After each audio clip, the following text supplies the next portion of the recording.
vamos abordar agora o tema Gestão de Recursos para Ampliação da Infraestrutura Pública Municipal. Para mediar este painel, convidamos o contador do município de Itá, senhor Elton José Thomas.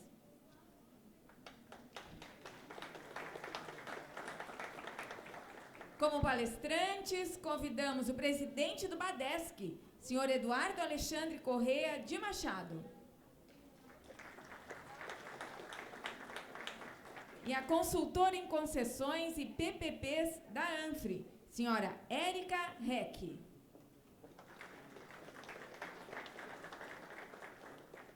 Deixo a palavra com o mediador. Boa tarde a todos, boa tarde aos palestrantes. Vamos dar início, então, a esse painel de gestão de recursos para ampliação da infraestrutura pública municipal, um tema muito importante e que a cada dia mais se torna relevante na gestão municipal. Então, para iniciar a primeira palestra, vamos convidar a Érica Reck, ela que é mestre em Direito do Estado, especialista em Direito Administrativo, graduada em Direito, consultora jurídica em concessões e parcerias públicas privadas na ANFRE. A Érica, ela tem 30 minutos para trabalhar a palestra Concessões e Serviços Públicos como fonte de receita aos municípios. Olá, boa tarde a todos. Vou pedir licença para falar em pé, que eu não gosto muito de falar sentada, e para vir aqui também, para me sentir um pouquinho mais livre, porque eu espero trazer boas notícias, pelo menos um pouquinho, porque hoje a gente ouviu o quanto é difícil. Qual que é o nosso grande problema? Recurso. A gente está limitado.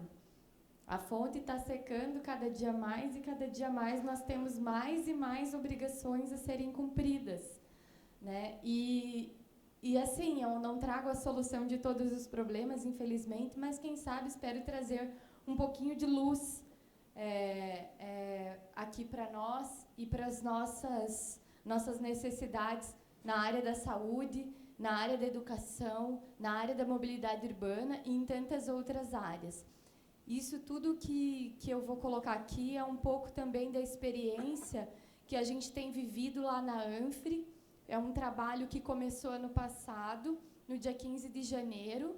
A consultoria em concessões e PPPs foi iniciada na Associação dos Municípios da região da Foz do Rio Itajaí, por um anseio que partiu ali dos secretários de planejamento, num primeiro momento, justamente porque viram nas concessões e PPPs, mas muito mais nas concessões, e a gente já vai ver o porquê disso, um caminho para poder construir, para poder investir em infraestrutura, porque a gente praticamente não tem verba nem para custeio, que dirá para investimento. Tá? Então, essa consultoria ela começou tendo como principais objetivos preparar os municípios para fazer seus programas de concessão e PPP, mas não só os municípios, para pensar de uma forma regional. Dentro do âmbito da consultoria, no ano passado nasceu e esse ano foi instalado o Consórcio Intermunicipal Multifinalitário, que tem justamente por objetivo trazer projetos de concessão na área da saúde, na área da educação, na área da mobilidade urbana. São projetos que já estão acontecendo. Então, eu venho trazer aqui questões concretas, ainda em andamento, mas concretas e que, graças a Deus, estão dando certo. O que a gente fez? Primeiro passo, estruturar um marco regulatório, a legislação. O que era preciso para cada um desses municípios? Lei, decretos, todos os regulamentos necessários. Capacitar os servidores públicos municipais para entender o que é e como operar. A gente fez um primeiro ciclo e vamos começar também um segundo ciclo de capacitação. E partir, então, para a estruturação de projetos. Hoje a gente tem 3 municípios já com projetos em andamento, outros 2 com projetos que logo serão lançados, e temos projetos em ação consorciada no âmbito do Consórcio Intermunicipal Multifinalitário, na área da mobilidade urbana, e prevemos aí para o ano que vem uma ação consorciada na área da educação. E nisso também eu cito aqui parcerias com organizações públicas e privadas nacionais e internacionais, porque nós conseguimos, dentro da consultoria, em parceria com o projeto Inova Anfre, da região da Anfre, um financiamento do GIF, que é o Global Infrastructure Fund, né, um fundo de infraestrutura global, que é um braço do Banco Mundial, que nos deu $392 mil a fundo perdido, tá, para fazer os estudos de pré-viabilidade de um projeto de mobilidade urbana intermunicipal, que será uma ação por meio do consórcio, será um contrato de concessão. Então, é difícil, né? Não é uma tarefa fácil assim a gente chegar e fazer, mas tem como, né? Então, eu queria trazer esse momento um pouquinho de luz aqui, que a gente tem ainda onde buscar recursos para poder investir na infraestrutura. Tá? Se a gente pudesse organizar e ter bons projetos, então a gente consegue, porque existe dinheiro disponível. O que há uma grande dificuldade são estruturar bons projetos. E a gente sabe o quanto é difícil estruturar um bom projeto. Projeto é uma das coisas mais difíceis que tem dentro das prefeituras. Então, vamos ver, talvez, aqui como que a gente pode fazer isso. Surgem, então, as parcerias, né? E eu coloco parcerias como um gênero que vai abranger concessões e parcerias público-privadas para trazer o quê? Investimentos privados na infraestrutura pública. E qual é a vantagem que, inclusive, no âmbito federal, o programa de parcerias de investimentos colocam? Oportunidade de investimento e emprego, você cria infraestrutura, você cria emprego, você modifica o entorno daquele empreendimento que está sendo construído. Você expande com qualidade de infraestrutura e você fortalece o papel regulador do Estado, porque eu acho que isso é um dado muito importante. Fazer uma parceria, conceder um serviço, chamar o investimento privado, não faz com que o poder público saia da jogada. Muito pelo contrário, faz com que ele esteja ainda mais dentro da jogada. Só que não como investidor, não como aquele que vai prover o recurso, mas como aquele que vai controlar, vai regular e vai conduzir aquele investimento privado. Aquele investimento privado vai ser conduzido para aquela área prioritária. Ele que vai estabelecer no contrato as cláusulas de acesso àquele empreendimento e que vai garantir os direitos fundamentais das pessoas de acesso àquele serviço, porque esse é o papel do Estado, regular e garantir. O Estado não precisa ele colocar o investimento, até porque ele não tem, infelizmente. Mas ele precisa, sim, assumir um papel de controle, de condução, e é o que a gente chama, então, de regulação. E também, que é o tema que me foi proposto, as concessões, elas podem, sim, complementar as receitas dos municípios. Todo contrato de concessão vai complementar? Não, nem todo. Nem todo, mas há, sim, contratos estratégicos que podem servir como fonte de receita para o município, de duas maneiras. A gente pode colocar nos contratos de longo prazo, diferentemente do que a gente faz nos contratos de 8666, que isso não é possível, a exploração de receitas alternativas ou acessórias. E a gente também pode, em alguns casos, colocar o pagamento pela outorga por aquele investidor privado. Como que nasceu isso e por que esse é um momento importante da gente discutir? Em setembro de 2016, houve a conversão de uma medida provisória do mesmo ano que criou o PPI, o Programa de Parcerias de Investimentos em âmbito federal. O que ele é? Ele é destinado à ampliação e fortalecimento da interação entre o Estado e a iniciativa privada, por meio da celebração de um contrato de parceria para execução de empreendimentos públicos, de infraestrutura e, no âmbito federal, de outras formas de desestatização. O que são esses contratos de parceria? São esse gênero que é o gênero que vai incorporar o contrato de concessão comum, a concessão patrocinada e a concessão administrativa, que são as ditas parcerias público-privadas, o arrendamento de bem público, entre outros. Tá? Essa apresentação vai ser disponibilizada, já está com o pessoal da FECAM, todos vão poder ter acesso aí. Mas um ponto muito importante do PPI é que houve um pensamento nos municípios, nos estados e municípios. Por quê? Porque a União Federal fazer um grande programa de concessão é uma coisa que a gente pode pensar. Mas muitas vezes a gente pensa, tá bom, e eu, município pequeno, os municípios da minha região, há alguns municípios maiores, mas a maioria deles são municípios pequenos, que vão pensar, como que eu vou conseguir estruturar um contrato de concessão, uma PPP? A lei coloca, inclusive, um valor mínimo de 10 milhões. Como que eu vou fazer isso? E os técnicos? Como que eu vou estruturar? Isso, a instrução normativa do Tribunal de Contas do Estado de Santa Catarina, ela coloca uma série de requisitos, e muito bem colocados, porque esse é um contrato que vai vigorar por 30 anos, muitas vezes, que eu tenho que cumprir. Como que eu vou cumprir isso com a minha estrutura? Então, o programa federal, ele coloca apoio federal às concessões e PPPs dos estados, Distrito Federal e municípios. E ele cria uma série de medidas para incentivar os municípios a se estruturarem. Então, o que oferece? O que está coberta por esta política de incentivo federal? Assistência técnica, padronização de documentos, simplificação da legislação. Inclusive, nós estamos passando por um momento de transformação provável da lei de PPP, capacitação de agentes, regulação técnica e econômica, garantias públicas e fontes de financiamento.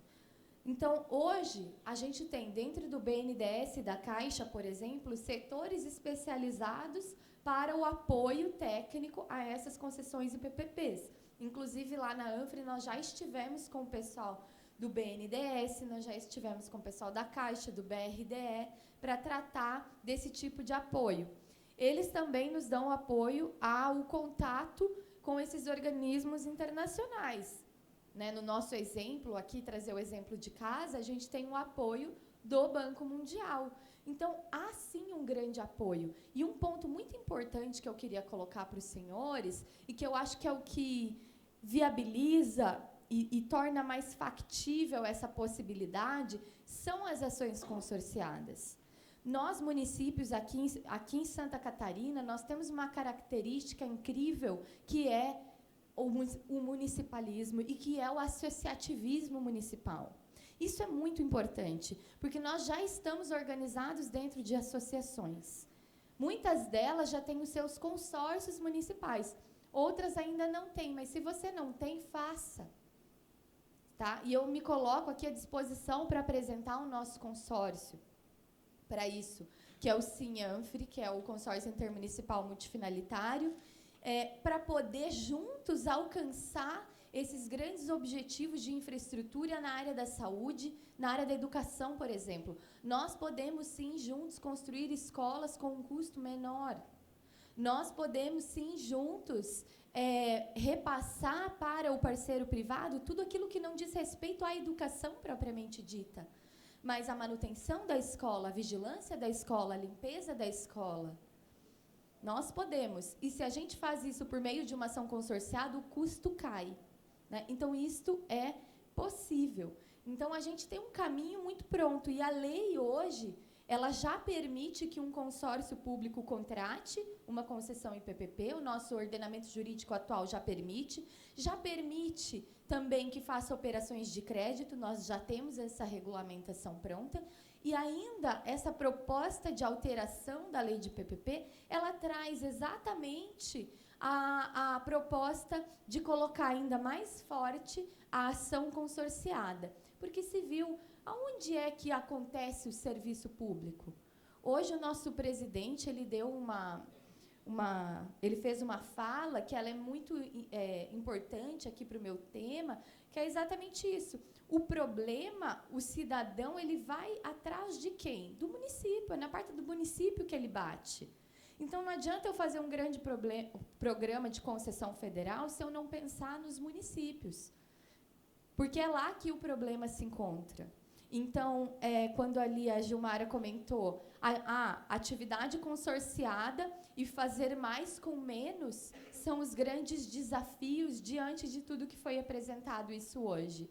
E eu coloco para os senhores, né, não só porque eu acredito, e esse é meu tema de trabalho, mas é porque eu vejo isso acontecer na prática. A concessão, a PPP, e eu digo principalmente a concessão, porque a concessão é quando o poder precisa colocar R$1 de investimento, tá? Então, quando a gente consegue viabilizar um contrato via concessão, a gente pode fazer mais com menos, tá? Você ainda vai ter que pagar? Sim, você ainda vai ter que pagar. Não se paga tarifa na área da educação. Quem custeia é realmente o poder público. Mas, quando a gente se une em consórcio, a gente diminui os custos. Tá? Então, é essa a ideia que eu gostaria de trazer para os senhores. Então, vamos falar rapidamente do que é uma concessão comum, do que é uma PPP, qual que é a diferença, né? Então, a gente tem esse lato sensu, esse gênero, contratos de parceria ou contratos de concessões, que deles são espécies, a concessão comum e a PPP. E dentro da PPP, a gente tem uma concessão administrativa e uma patrocinada. O que é a concessão comum? É aquela que nasceu na Lei 8987, de 95, e ela é a concessão de serviços, precedida ou não de obra, pura e simples, para serviços divisíveis, normalmente, que são aqueles serviços tarifáveis, né? Temos aí o exemplo das concessões de transporte, em que o usuário paga a passagem, né, dessa divisibilidade que eu falo. Eu tenho um projeto que é autossustentável, ou seja, pela exploração do serviço é que o concessionário se remunera, sem a necessidade de contraprestação do poder público. Então, eu vou ter uma remuneração por tarifa. A lei de concessões não estabelece um prazo mínimo, nem um prazo máximo dos contratos. Então, posso ter contratos de concessão de 2 anos e de 60, 70 anos. O que determina a duração de um contrato?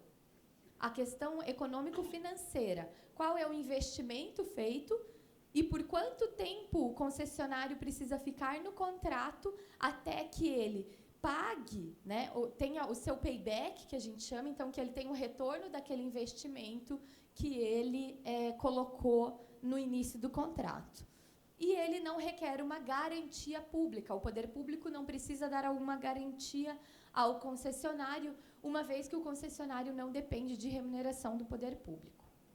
Só que a gente sabe que esse modelo sozinho não foi suficiente para atender todas as nossas demandas, e é em função disso que surgiram as parcerias público-privadas quase 10 anos depois. A gente teve as concessões subsidiadas no meio do caminho, mas se entendeu que existem serviços que não são pagos ou não podem ser custeados por tarifa, mas eles poderiam ser concedidos à iniciativa privada, por exemplo, a iluminação pública. Iluminação pública é custeada com COSIP, né? Então, como que eu vou cobrar uma tarifa? Aí eu não tenho como fazer concessão comum. Surge, então, a PPP para fazer frente a esses serviços. E também surge a PPP para fazer frente àqueles serviços em que é preciso que o poder público ofereça uma contrapartida, uma contraprestação pecuniária para que aquele projeto seja financeiramente viável. Então, aí, naquele projeto, eu vou ter dinheiro público e privado para sustentar aquele contrato.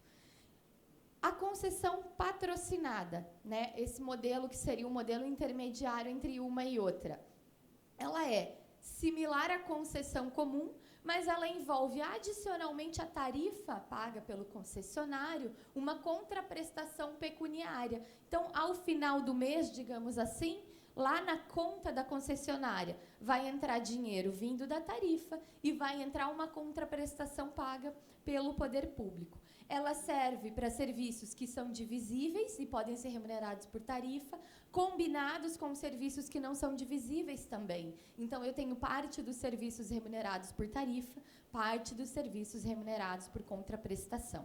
Tá? Nesse caso, quando envolve uma contraprestação pecuniária do poder público, a lei exige que o poder público constitua uma garantia pública. Por quê? Porque, como que funciona uma concessão? Logo no início do contrato, o concessionário é obrigado a fazer os altos investimentos, porque ele só começa a se remunerar a partir do momento em que o serviço começa a ser prestado. Infelizmente, no Brasil, nós temos um histórico de inadimplência alto em contratos. Se você não estabelece uma garantia pública facilmente acessível ao concessionário, nós não temos investidores interessados. Então, essa é uma necessidade do contrato. E aqui eu também tenho prazos limitados. Eu tenho que um contrato de PPP não poderá ser inferior a 5 anos e nem superior a 35 anos. Também nesse projeto de alteração de lei se discutem esses prazos e as garantias, mas hoje esse é o cenário que se coloca. A concessão administrativa, né, a PPP na sua forma administrativa, é aquela da iluminação pública, que é muito disseminada essa figura da PPP de iluminação pública. É o contrato de prestação de serviços, em que você teria como principal usuário, digamos assim, a própria administração pública. É ela que remunera o particular 100%. É a PPP da iluminação pública, é a PPP do hospital 100% SUS, tá? Isso existe, para quem não conhece, o Hospital do Subúrbio, na Bahia, é um hospital 100% SUS, que é um hospital PPP, premiadíssimo internacionalmente. Ele tem uma qualidade melhor até do que muitos hospitais privados, mas ele é SUS. E a PPP ela pôde viabilizar isso, tá? Nós temos alguns casos aqui, aqui não, né? Mas lá na minha região, também de um município que está estruturando uma PPP para um hospital.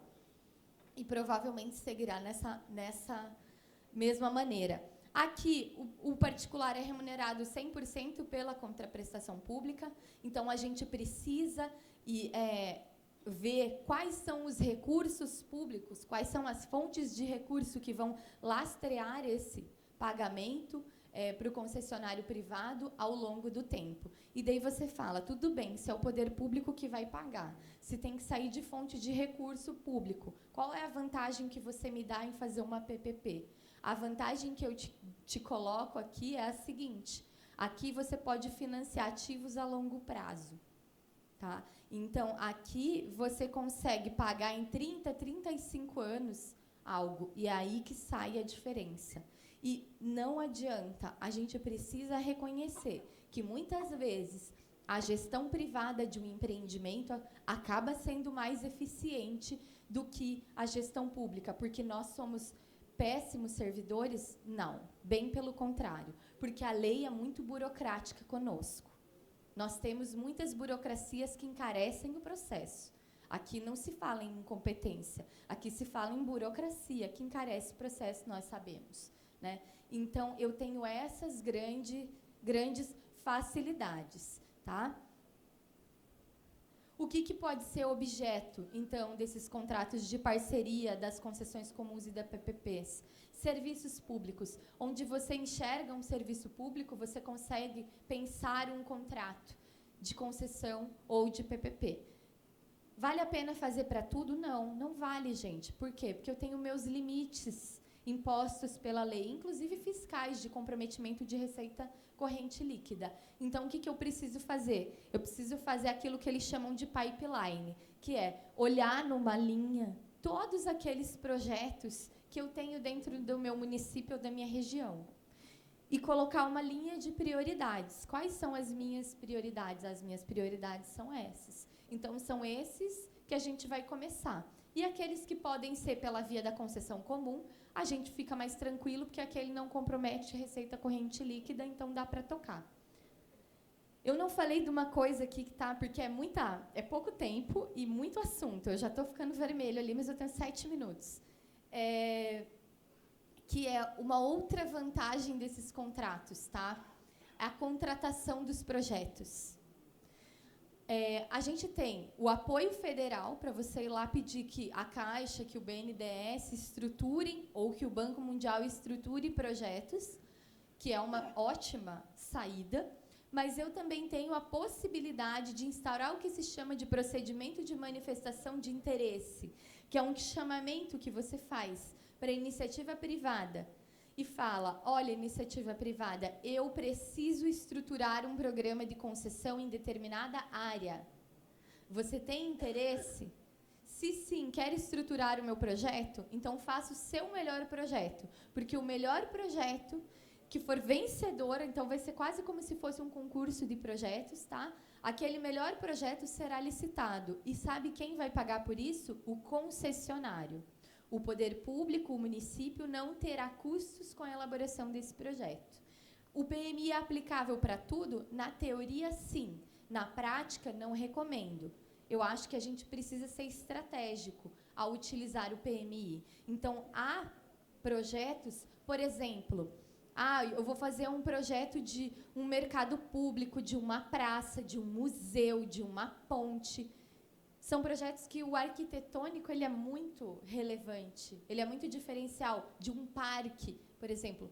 Isso vale muito a pena fazer um PMI, fazer um chamamento de projetos. Agora, áreas mais estratégicas como saúde, educação, eu já teria meus receios, digamos assim, tá? E até mobilidade urbana. Mas ele é uma ferramenta. Temos municípios lá na nossa região que lançaram os primeiros PMIs, Balneário Camboriú e Itapema. São exemplos. Mas agora, indo na minha conclusão lá, que eu tenho 5 minutos para falar das receitas alternativas complementares ou acessórios, depois que já ficou um pouco claro, eu acho, a questão dos contratos de concessão. Então, a lei autoriza que, no atendimento às peculiaridades de cada serviço, poderá o poder concedente prever, então tem que estar previsto no edital e no contrato, em favor da concessionária, a possibilidade de explorar outras fontes provenientes de receitas alternativas complementares ou acessórias. O que é isso? É, por exemplo, explorar a publicidade de um determinado espaço. Você coloca num ônibus, por exemplo, a parte de trás, a janela de trás do ônibus, tantas vezes não há lá uma publicidade, um marketing. Isso é uma receita acessória, ele recebe por isso. E é possível estabelecer que ele compartilhe com o poder público essa receita. Então, há contratos em que o que ele explorar de receita acessória vai ficar para ele. Há contratos em que o que ele explorar de receita acessória, se o poder público tiver que pagar uma contraprestação pecuniária, por exemplo, ele abate. Então, já diminui aquela contraprestação pecuniária. Ou, se ele não tem que pagar, aquilo entra na caixa, no caixa do município ou do consórcio. Então, essa é uma possibilidade, ela é muito utilizada. Faltou um slide ali. Cadê? Como é que volta?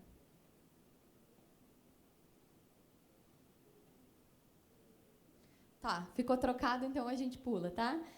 A outra possibilidade é aquele pagamento pela outorga.